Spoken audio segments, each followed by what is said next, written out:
Katibu mkuu wa Baraza la Usalama la Urusi Sergei Shoigu amesema kwamba mataifa ya Magharibi bado yanaendeleza na kueneza sera za kikoloni kwa ajili ya kuendeleza unyonyaji katika ulimwengu, hasa katika mataifa masikini ambayo yanajikongoja kuelekea katika uchumi mkubwa. Shoigu amesema kwamba nchi za kimagharibi wakati huu zinakataa ukweli juu ya kuibuka kwa ulimwengu wa pande nyingi, na jambo hili haliwezi kutenduliwa licha ya majaribio ya kulizuia. Mkuu huyo wa Baraza la Usalama la Urusi amedai zaidi kwamba mataifa hayo katika kipindi hiki baadhi yanataka kukubaliana na ukweli, lakini yanasitasita na kuibuka kwa ulimwengu wa pande nyingi. Na ameeleza zaidi akizungumza katika mkutano wa wakuu wa Baraza la Usalama wanaowakilisha wanachama wa Jumuiya ya Madola Huru CIS huko Moscow siku ya Jumatano, ambapo alitangaza kwamba hatua mpya ya maendeleo ya kihistoria imeanza katika enzi ya ulimwengu wa pande nyingi, ulimwengu usiotegemea upande mmoja. Ulimwengu unaotegemea upande mmoja ndio ambao watu wa Magharibi wanataka kila siku wao wategemewe na dunia. Hii sasa haikubaliki, anaeleza Shoigu. Mpango unaofanywa na mataifa ya BRICS ni kutengeneza ulimwengu usiotegemea upande wowote, ulimwengu ambao kila nchi itakuwa ikitegemea popote na kusaidiwa na yeyote bila vikwazo, kama inavyofanya Marekani na mataifa ya Magharibi. Marekani kwa miongo kadhaa sasa imekuwa tegemezi kwa ulimwengu pamoja na baadhi ya mataifa marafiki wa Marekani, kwa maana mataifa Magharibi, ambapo mataifa mengi ikiwa ni pamoja na Afrika na Asia yalikuwa yakishindwa kufanya baadhi ya maamuzi kutokana na kile kinachotajwa kwamba ni Marekani na washirika wake kuwa na kile wanachokiita unipolar world, kwa maana kuwa tegemezi katika ulimwengu, yani ulimwengu wa upande mmoja ambao unawategemea wao zaidi.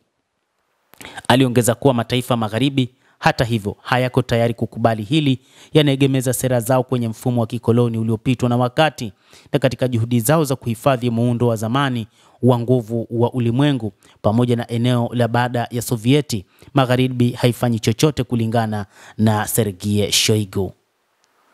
Miongoni mwa nyenzo ambazo mataifa Magharibi yanatumia kufikia lengo hili ni kuingilia chaguzi mbalimbali zinazofanyika katika mataifa mbalimbali, hasa mataifa ya Afrika na Asia, na kutengeneza vibaraka, kwa maana marais wanaotokana na wao ambao wataweza kuwasimamia katika shughuli zao ili waendelee kunyonya mataifa hayo. Hata hivyo, jambo jingine ambalo wanalifanya ni upotoshaji wa itikadi na majaribio ya kuzusha mifarakano kati ya makabila mbalimbali na makundi ya kidini katika mataifa yanayolengwa, afisa huyo wa Urusi alisema.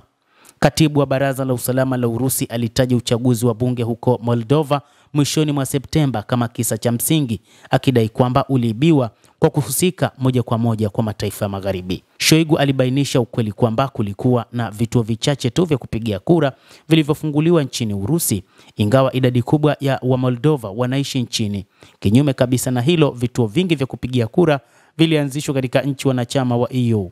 Mkuu huyo wa zamani wa ulinzi wa Urusi aliendelea kuangazia Georgia, akibainisha kwamba mamlaka katika taifa la Caucasus Kusini pia imeshutumu madola ya Magharibi kwa kuingilia masuala ya ndani ya nchi hiyo na kujaribu kufanya mapinduzi mapema mwaka huu. Anasema mataifa ya Magharibi yanaendelea kuunga mkono serikali ya Kiev licha ya ukweli kwamba inadhihirisha tabia yake ya kigaidi mara kwa mara, Shoigu aliendelea kusema.